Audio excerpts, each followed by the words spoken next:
அட பாவீங்களா, சமுத்திரகனியோட ஜட்டில மிஸ்டேக் பண்ணி காமெடி பண்ணியிருக்காங்க. 20வது மிஸ்டேக்கா சொல்லியிருக்கேன், மிஸ் பண்ணிடாதீங்க.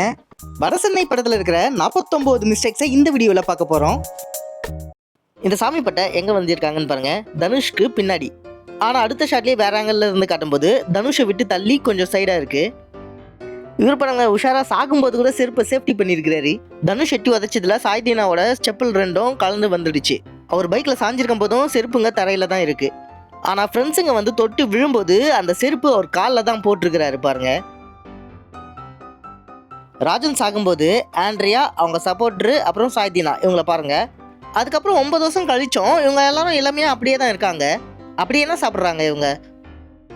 ஆண்ட்ரியா அப்பா அவங்கள நோக்கி டீ டம்ளரை தூக்கி அடிப்பார்.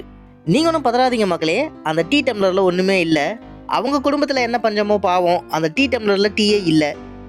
ஃபோட்டோ எடுக்கிறாங்கன்னா ஃபோட்டோகிராஃபருக்கு தான் போஸ்ட் கொடுக்கணும். அது என்ன ஷூட்டிங் எடுக்கிற கேமராமேனுக்கு போஸ்ட் கொடுக்குறீங்க? 2 பேரும் கேமராமேனுங்கிறதுனால எந்த கேமராமேனு கன்ஃபியூஸ் ஆகிட்டாங்க போல். மக்களே, உங்களுக்கு ஒரு சேலஞ்சு. இப்போ நீங்களே இந்த மிஸ்டேக்கை கண்டுபிடிங்க.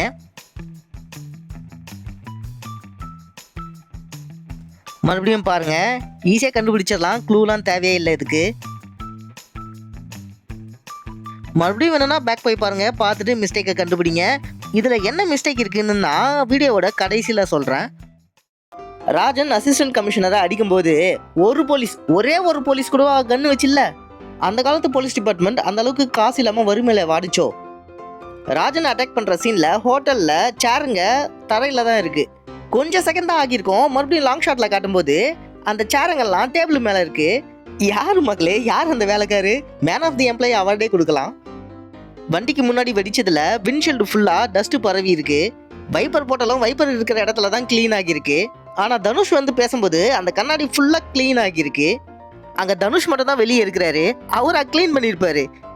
இவங்களை சுத்தி ஒரு இன்விசிபிள் மேன் இருக்கிறாங்க. நல்லா கவனிங்களேன், கொஞ்ச நேரம் கழிச்சு கேமரா இப்படி நகரும்போது இவர் மேல லைட் அடிக்குது. அந்த இன்விசிபிள் மேன் யாரும் இல்லை, கேமராமேன் தான். கேமராமேன் அப்படி நகர்ந்த உடனே அவர் கையில லைட் அடிக்குது பாருங்களேன். கிஷோர் ஹாஃப் ட்ரவுசர் போட்ட காலத்துலேருந்தே தெரியும், நான் தான் அவன் கையில் சாமானை கொடுத்து ஆளாக்கணுன்னு ராதா ரவி சொல்லுவார். அவன் ஹாஃப் ட்ரவுசர் போட்ட காலத்துலேருந்து எனக்கு தெரியும். ஆனால் முதல்ல ராஜன் கூட வரும்போது தான் இவர் அவரை பார்த்துருப்பாரு. ஒருவேளை இப்போ கூட ஹாஃப் ட்ரவுசர் தான் போடுவாரோ? எனக்கு ஒரு டவுட்டு. கடைசியில் ஆண்ட்ரியா தனுஷ்க்கு வீட்டை கொடுத்துருப்பாங்க. ஆண்ட்ரியா தான் தன்னோட புது எதிரி தனுஷ்க்கு வீடு கொடுத்துருக்கா அப்படின்ட்டு சமுத்திரகனிக்கு தெரிய வராதா? எப்படி இருந்தாலும் தெரிஞ்சிடும்ல. அட பாவி சண்டாளா, நீ யாரா என்ன கொலை பண்ண பார்த்த? ஆண்ட்ரியா ராஜனை கொன்னவங்களை பழிவாங்க, கொன்னவங்களை ஒருத்தர் சமுத்திரகனியவே கல்யாணம் பண்ணிப்பாங்க. என்னை பார்த்தா உங்களுக்கு எல்லாம் தெரியுதுல்ல? ஏன் பொண்ணுங்களுக்கு கருப்பும் மானம் தான் முக்கியம், அதுவும் விரோதியாவா கல்யாணம் பண்ணுவாங்க? என்னடா ஏ? தனுஷ் தான் கிஷோரை குத்துனான்னு ராஜு சொல்ல மாட்டான்னு எப்படி தனுஷ் நினைச்சாரு? அவனே காசுக்காக கண்ட இடத்துல பொருட்களை வச்சு கடத்திட்டு வருவேன், அவன் எப்படி சொல்ல மாட்டான்னு நினைச்சாரு இவரு? தனுஷ் கிஷோரை குத்துனது தப்பா இல்லையான்னு தெரிஞ்சுக்க சமுத்திரகனி தனுஷ்க்கு என்ன பண்ணாருன்னு தெரிஞ்சுக்கணும் அப்படின்ட்டு ராஜு கிட்ட சொல்றாரு. தப்பான்னு புரியணும்னா முதல்ல குணா நீ என்ன பண்ணிக்கிறான்னு உனக்கு தெரியணும். இல்ல, ராஜு எதுக்கு அதை தெரிஞ்சுக்கணும்? சமுத்திரகனி தனுஷ்க்கு பண்ணா என்ன பண்ணாட்டி என்ன? ஒண்ணுல டைரக்டர் நமக்கு ஒரு ஃபிளாஷ்பேக் சொல்லணும், அதுக்காக தனுஷா வம்படியா சொல்ல வச்சிருக்கிறாரு. மக்களே, மறுபடியும் உங்களுக்கு இன்னொரு சேலஞ்சு. நீங்களே இந்த மிஸ்டேக்கை கண்டுபிடிங்க. மறுபடியும் பாருங்க, மிஸ்டேக்கை ஈஸியாக கண்டுபிடிக்கலாம், க்ளூலாம் கிடையாது. நல்லா பார்த்துட்டு மிஸ்டேக் என்னன்னு சொல்லுங்க. இதோட ஆன்சரை நான் கடைசியில் சொல்லியிருக்கேன். ஆமாம், டேனியல் பாலாஜியை அண்ணனை கொன்னவங்க கூட சுற்றிட்டு இருக்கிறாரு. ஆண்ட்ரியாவும் பாருங்களேன், இவனடா அவங்க கூட சுற்றிட்டு இருக்கான்னு அவங்களும் எதுவும் கண்டுக்கல. என்ன என்னை பார்த்தா உனக்கு கேளப்பேமா இருக்கா? கொட்டுனே மண்டையில. ஹீரோயின் நைட்டு திருடும் போது சட்டையில் இருந்த பட்டன் அறந்துருச்சு.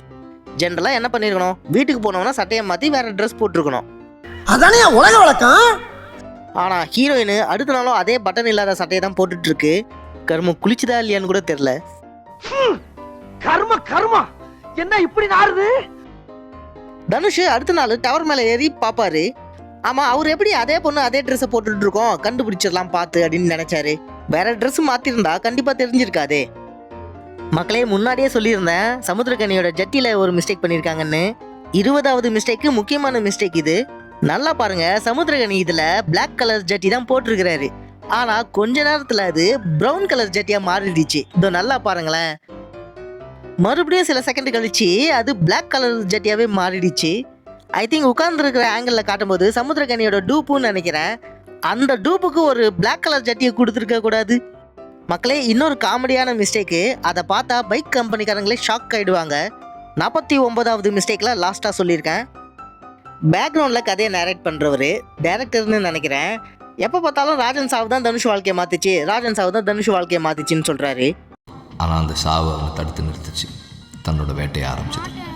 கொஞ்சம் நினச்சி பாருங்களேன், டிவி பார்க்குற இடத்துல ஒரு கிஸ் கொடுக்காம இருந்திருந்தா சாய்தினா ஹீரோயினா வம்பிழுத்துருக்க மாட்டாரு, தனுஷ் சாய்தினாவை கொண்டு இருக்க மாட்டாரு, டேனியல் பாலாஜியையும் பார்த்துருக்க மாட்டாரு, அவரு சமுத்திரக்கனிக்கிட்டையும் அனுப்பிச்சிருக்க மாட்டாரு. ஸோ தனுஷ் ஜெயிலுக்கு போனதுக்கு ராஜன்லாம் காரணம் கிடையாது, இந்த ஹீரோயின் தான் காரணம். கேரம் போர்டை கூட்டிகிட்டு வந்து கலாச்சி விட்டுருக்குறாங்க. ஒயிட் காயின் எங்கே இருக்குன்னு பாருங்க, ரெட் சர்க்கிளை டச் பண்ணிட்டு இருக்கு. ஆனால் சில செகண்டில் வேற ஆங்கிளில் காட்டும்போது டச் பண்ணாமல் கொஞ்சம் தள்ளி இருக்கு. அடுத்து வேற ஆங்கிளில் காட்டும்போது போர்டோட எட்ஜில் இருக்கு. இதில் பாருங்க, வின்னிங் ஷாட் அடிக்கும்போது ஸ்ட்ரைக்கரு அவருக்கு ரைட்டில் போகுது. ஆனால் டக்குன்னு கட் பண்ணி வேற ஆங்கிளில் காட்டும்போது அந்த ஸ்ட்ரைக்கரு லெஃப்ட் சைடு போகுது. ஆக்சுவலாக அது இப்படி தான் போயிருக்கணும், ஆனால் இப்படிக்கா போகுது. Black காயின் பாக்கெட் பக்கத்துலேயே இருக்கு. அடிக்கிறது யாரு? ஹீரோ. ஒயிட் காயினை அடிக்கணும். என்ன பண்ணுறாங்க, கிராஃபிக்ஸில் Black காயினை ஜம்ப் பண்ண வச்சுருக்காங்க, ஒயிட் காயின் பாக்கெட்டில் விழுந்தது. அந்த மாதிரி போக சான்ஸே கிடையாது, கிராஃபிக்ஸில் ஏமாத்திருக்காங்க. இதில் பாருங்க, வாயில் அழகு குத்திருக்கிறாரு, அந்த வாயில் பெண்ட் ஆகியிருக்கு. ஆனால் பூச்சி இழுக்கும்போது அது நேராக தான் இருக்கு. அழகுக்கு அயன் பண்ண அயன்மேன் சமுத்திரக்கனி வாழ்க. சமுத்திரக்கனியோட லெஃப்ட் ஹேண்டை பாருங்களேன், அந்த அழகை அவரு பிடிக்கவே இல்லை. ஸ்லோ மோஷனில் பார்த்தா தெரியும், லெஃப்ட் கையால் அழகை பிடிக்கவே இல்லை. அதுக்கப்புறம் பிடிச்ச மாதிரி எதுக்கு சீன் போடணும்? மக்களே, இப்போ உங்களுக்கு 3வது சேலஞ்சு. இந்த மிஸ்டேக்கை நீங்களே கண்டுபிடிங்க. மறுபடியும் பாருங்க, இப்போ உங்களுக்கு ஒரு க்ளூ தரேன். பொருளை வாங்குற இடம் அங்காடி, நீ பார்க்க வேண்டியது கண்ணாடி. கிளிப்பை நல்லா பார்த்து மிஸ்டேக்கை கண்டுபிடிங்க. ஆன்சரை நான் அப்புறமா சொல்கிறேன். அந்த அழகை வாயிலிருந்து உருவும் போது மெட்டலில் உராயிர சவுண்டு கேட்குது. வாயிலிருந்து உருவுனா எப்படி அந்த சவுண்டு கேட்கும்? ஒருவேளை பல்லுல உரசி அந்த சவுண்டு கேட்டுதோ?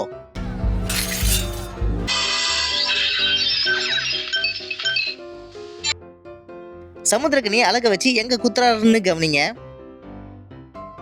இந்த ஷாட்ல மேல இந்த இடத்துல தான் குத்துறாரு, ஆனா அடுத்த ஷாட்ல அதை விட கீழே இறங்கி இருக்கு. ஏன் கிராபிக்ஸா இருந்தாலும் பதறதுல பார்த்து குத்துங்கய்யா. புழு சட்டை, நீ அடியில விட்டது கத்தி அரைஞ்சு மேல போயிருந்தா எனக்கு புத்திர வாக்கியவே போயிருக்குடா. அது டே டைம், லைட்டு தேவையில்லை. ஆனால் ராஜனோட கூலிங் கிளாஸோட ரிஃப்ளெக்ஷனில் பாருங்களேன், ஒரு லைட்டு தெரியுது. அது கண்டிப்பாக சூரியனோட ரிஃப்ளெக்ஷன் கிடையாது, ஸோ ஷூட்டிங் லைட் தான். இந்த போலீஸு ஜெயிலில் இருக்கிற சுச்சுவேஷனை சொல்ல ஆரம்பிக்கும் போது அவங்க எங்கே இருக்காங்கன்னு பாருங்கள். இவரும் ரொம்ப நேரமாக சொல்லுவார், ஒரு 2.5 நிமிஷத்துக்கு மேலே ஆகியிருக்கோம். அதுவும் வேகமாக தான் நடந்து போயிருப்பாங்க. ஆனாலும் அங்கேருந்து இது வரைக்கும் தான் கிராஸ் பண்ணியிருக்கிறாங்க. இந்த ஷாட்டில் பாருங்கள், ஹீரோயினோட லெஃப்ட் சைடு லைட்டு இல்லை. அடுத்த ஷாட்டில் காட்டும்போது லைட்டு அவங்களுக்கு பின்னாடி தான் இருக்குது. ஆனால் சில செகண்ட் கழிச்சு லைட்டு அவங்களுக்கு லெஃப்ட் சைடு தான் விழுகும். ஆக்சுவலாக லெஃப்ட் சைடு தான் லைட்டே இல்லையே, அப்புறம் எப்படி லெஃப்ட் சைடு அவங்களுக்கு லைட்டு படுது? லைட் அவங்களுக்கு பின்னாடி தான் விழுந்துருக்கணும், ஆனால் அவங்களுக்கு பின்னாடி விழாமல் சைடில் விழுந்துட்டு இருக்கு. இந்த படத்தில் நிறைய இடத்துல டப்பிங் மிஸ்டேக் நடந்திருக்கு, ஒவ்வொன்றா பார்க்கலாம். டேனியல் பாலாஜி அவர் இஷ்டத்துக்கு ஒன்று பேசுவார், ஆனால் சவுண்டு வேறவா கேட்கும். சண்டை போடுறதுக்கான நீங்க பண்ணதெல்லாம் பொறுத்து கம்னு இருந்தேன், ஒத்துமையா இருந்து அவங்க லைஃப்ல செட்டில் ஆகும். இவரு நண்பான்னு சொல்லி கூப்பிடுறாரு, ஆனா அவரோட வாய் அசைவை பாத்தீங்கன்னா வேற ஏதோ தான் சொல்றாரு. உங்க கண்ட்ரோல்ல வச்சிருக்காங்க நண்பா, இருக்கிறாங்க நண்பா, இருக்கிறாங்க நண்பா. தனுஷ் பேசுறதுல அம்மாங்கிற வார்த்தையே வந்திருக்காது, ஆனா அவரோட லிப் மூவ்மெண்ட்டை பாத்தீங்கன்னா ஒரு சென்டென்ஸை முடிக்கும் போது அம்மான்னு தான் முடிச்சிருப்பாரு.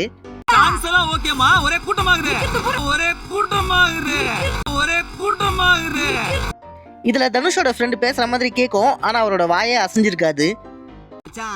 இங்க உட்காந்து பார்த்தோம்னா கல்.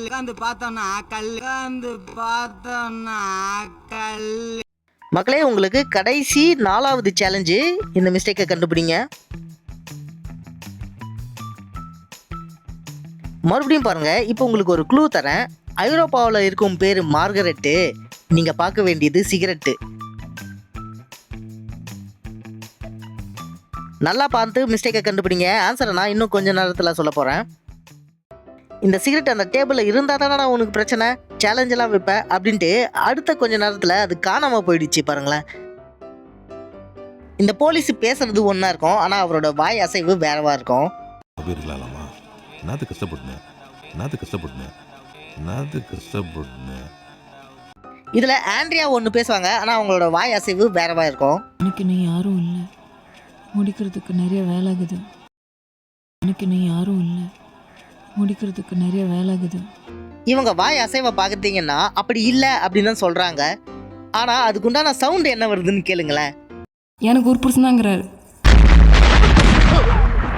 எனக்கு ஒரு புருஷன் தாங்கிறாரு. அட பாவீங்களா, அப்படி இல்லைன்னு தான் சொன்னாங்க, ஆனால் எனக்கு ஒரு புருஷன் தான் இருக்காரு அப்படின்னு வருது. இந்த ஷாட்டில் வேலுவுக்கும் மணிக்கும் நடுவில் ஒரு ஆள் நிற்கிற அளவுக்கு கேப் இருக்குது.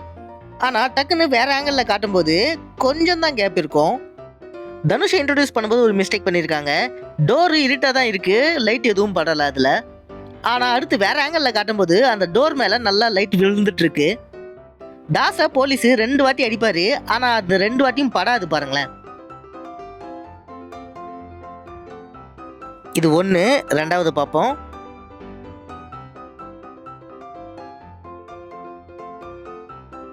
இந்த ஷாட்டில் தாஸ் மேலே விழுற அந்த லைட்டை பாருங்களேன், கரெக்டாக ஒரு ஷேப்புக்கு வளைஞ்சி நெளிஞ்சு இருக்கு. அவர் மேலே லைட் விழுந்து நல்லா கேமராவில் தெரியணுங்கிறதுக்காகவே வேணும்னே பண்ண மாதிரி இருக்கு. இந்த ஷாட்டில் பாருங்கள், இந்த பால் கோடிக்கு பக்கத்தில் ஒரு கவரில் பேட் இருக்குன்னு நினைக்கிறேன், ஏதோ ஒரு பொருள் இருக்குது. ஆனால் இதுக்கு முன்னாடி காட்டின ஆங்கிளில் அந்த பொருள் அந்த கூடை மேலே தொங்கிக்கிட்டு இருக்காது. சாய்தீனா தனுஷை தலையால் அடிப்பார், ஆனால் அந்த அடி அவர் மேலே பட்டே இருக்காது. நல்லா பார்த்தீங்கன்னா தெரியும், அவர் தலையில் முட்டுறதுக்கு முன்னாடியே தனுஷ் நகர்ந்துடுவார். கிளைமேக்ஸில் வெடிச்சு தனுஷ் பறந்து போய் விழுவார். அப்போ அவர் கால் பாருங்க, அடுத்த ஷாட்டில் வேற ஆங்கிளில் காட்டுறாங்க, அப்போ அவரோட காலை பாருங்க. ரெண்டுத்துக்கும் நல்லா வித்தியாசம் தெரியுது பாருங்க, இதில் எப்படி இருக்கு இதில் எப்படி இருக்குன்னு. சரிப்பா காற்றுல டக்குன்னு கால் மாற்றிருப்பாரு அப்படின்னு பார்த்தா அடுத்த ஷாட்டில் முன்னாடி கால் எப்படி இருந்ததோ அப்படி தான் இருக்குது.